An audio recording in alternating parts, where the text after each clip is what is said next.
Your English podcast. Hello, everyone. Welcome back to the Your English podcast, the best way to improve your English. Write in the comments where you live. My name is Alex. And my name is Nina. Okay, welcome to this deep dive. Maybe you're feeling, a little stuck with your English progress, or maybe you're going to make the absolute most of your free time. Yeah, those weekends can feel like lost opportunities sometimes. Exactly. And we've been looking into the materials you shared, and they tackle this really interesting question. What if you could genuinely boost your English over just one weekend with like a focused burst of effort? It's fascinating, isn't it? What really jumps out from these sources is how achievable they make significant progress sound. And importantly, not by trying to cram everything in, but by structuring just a little bit of time. Yeah. They lay out this really practical plan. It's designed to make a real difference using only 30 minutes each day, starting Friday evening right through Sunday. 30 minutes a day. Wow. Okay. That sounds incredibly focused. And the core idea, the sort of method behind it is called the 10-10-10 method. Is that right? Yeah. That's it, exactly. It's all about breaking down that half hour into three crucial targeted chunks. Right. So 10 minutes for vocabulary building, 10 minutes focusing on a grammar point, and then that final 10 minutes is really for active practice, making it stick. Okay. Practicing consolidation. Yeah.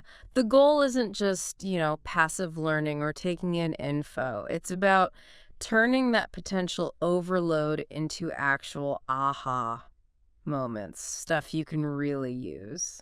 I like that, turning info into aha moments. So let's walk through it. How does this weekend deep dive actually work? Friday evening. It doesn't kick off with intense study, does it? No, not at all. The sources really emphasize starting with self-analysis first. Self-analysis, how does that work? Well, you just take maybe 5-10 minutes max to be really honest about your current level. Mm-hmm. What specific weak spots are holding you back? Is it like linking words smoothly, or maybe pronunciation of certain sounds, or maybe past tenses always trip you up? Okay, so identifying your personal challenges. Exactly. Pinpointing that is the fastest way to target your effort effectively. And they suggest actually writing it down makes it more concrete. Yeah, I can see that. So you know exactly where to focus for the next couple of days. Precisely. And after that quick assessment, Friday evening sort of shifts gears. It becomes about passive immersion. Passive immersion, like watching something. Yeah, getting your brain thinking in English without pressure, relaxing with a favorite movie or maybe a TV series. Subtitles are fine, even helpful at this stage. It's just about easing yourself into that language mindset. That makes a lot of sense. You're kind of setting the stage, warming up.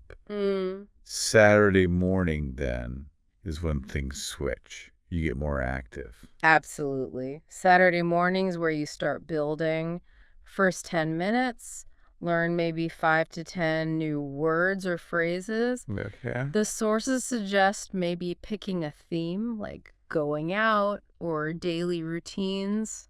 Something manageable keeps it focused. And the key thing here isn't just memorizing a list, is it?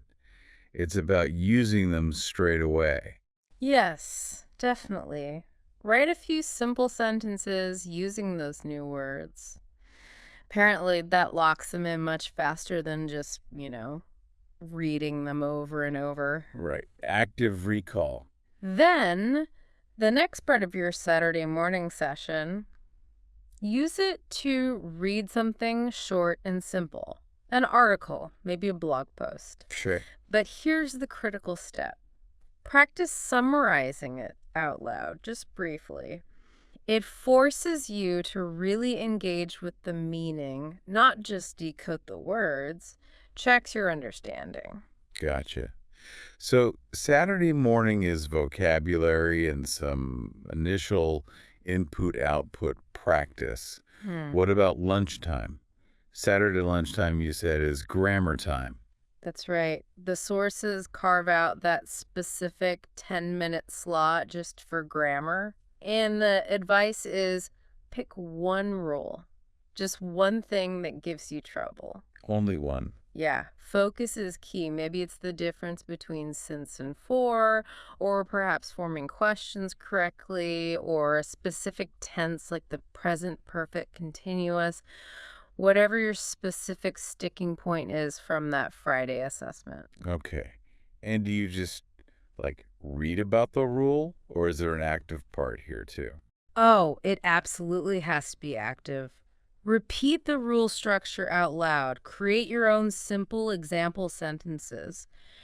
Actually saying, if I study, I will learn, helps make that conditional structure feel more real. Mm-hmm. Saying it makes a difference. It does. Then do maybe 5 or 10 quick practice exercises.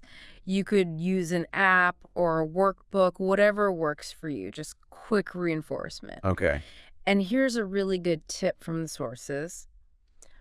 Try to connect this new grammar rule back to the vocabulary you learned that morning.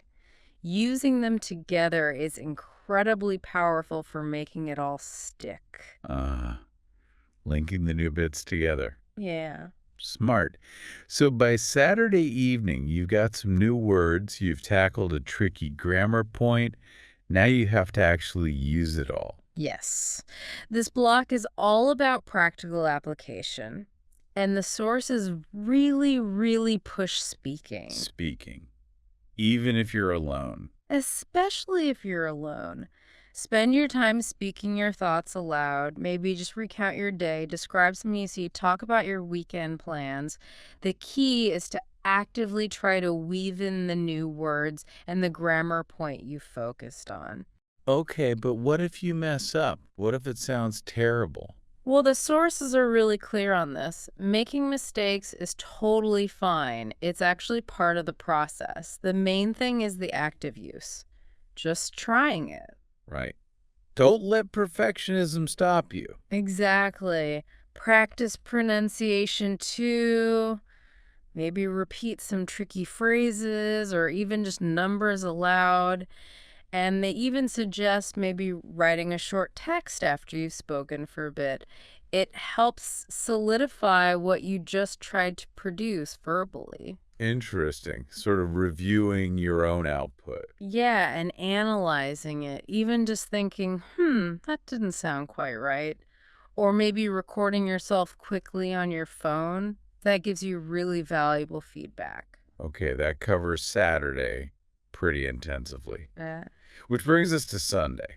The goal there is making it all stick, consolidation. Sunday is all about consolidation and, crucially, integration. It's not just reviewing, it's about using everything you've picked up together. How does that look in practice? We'll start by quickly revisiting that grammar rule from Saturday, just a quick refresh. Then the sources suggest creating maybe 3 or 4 short mini dialogues, little conversations. Using the new stuff? Yeah, using the vocabulary and the grammar points from the whole weekend. You're actively producing with all the pieces combined. So you're making connections. Precisely. Reread your notes from Friday and Saturday, sure, but then do something with it. Maybe later, perhaps after lunch. Write a short paragraph or essay about your past week. Focus on applying that target grammar and vocabulary you practice. Okay, writing practice too. And if you have the opportunity later in the day, practice a real conversation, even a short one with a language partner online, if possible. The main thing is actively using the different elements together. And then reflecting. Yes. Finish by reflecting. What felt easier by the end of the weekend? What was still a bit of a struggle? That helps you plan your next steps. This is a really structured, focused approach for a weekend. But, the weekend ends. How do the sources suggest keeping that momentum going after Sunday into the normal week? That's a great question. They offer some really practical, ongoing tips, things you can integrate easily. Think small, Like what? like writing your shopping lists or little reminders to yourself in English. Simple stuff. Another idea is to choose just 5 focus words or phrases for the whole week and keep them visible. Maybe stick them on the fridge or your monitor. Oh, I like that. Constant little reminders. Yeah. Using flashcard apps like Anki or Quizlet seems like it would fit right in there too. Absolutely perfect for it. Those apps use spaced repetition, which is really effective for locking vocabulary in long term. Right. But the overall key is continuous, even tiny exposure. And importantly, experimenting. Find what works for you. Maybe it's listening to a short podcast segment on your commute, reading just one news headline in English, writing a quick journal entry. Mix it up. Find the enjoyable methods so it doesn't feel like a chore. Exactly. And ending the day with a little bit of English also seems highly recommended for retention. How so? Well, doing a short, 5-minute writing exercise before bed, maybe summarizing your day using a recent grammar point, helps your brain process it while you sleep. Or even just reading or watching something short and relaxing in English can help consolidate things and unwind. That makes sense. Sort of bookending the day. Yeah. And they also mention keeping a simple journal.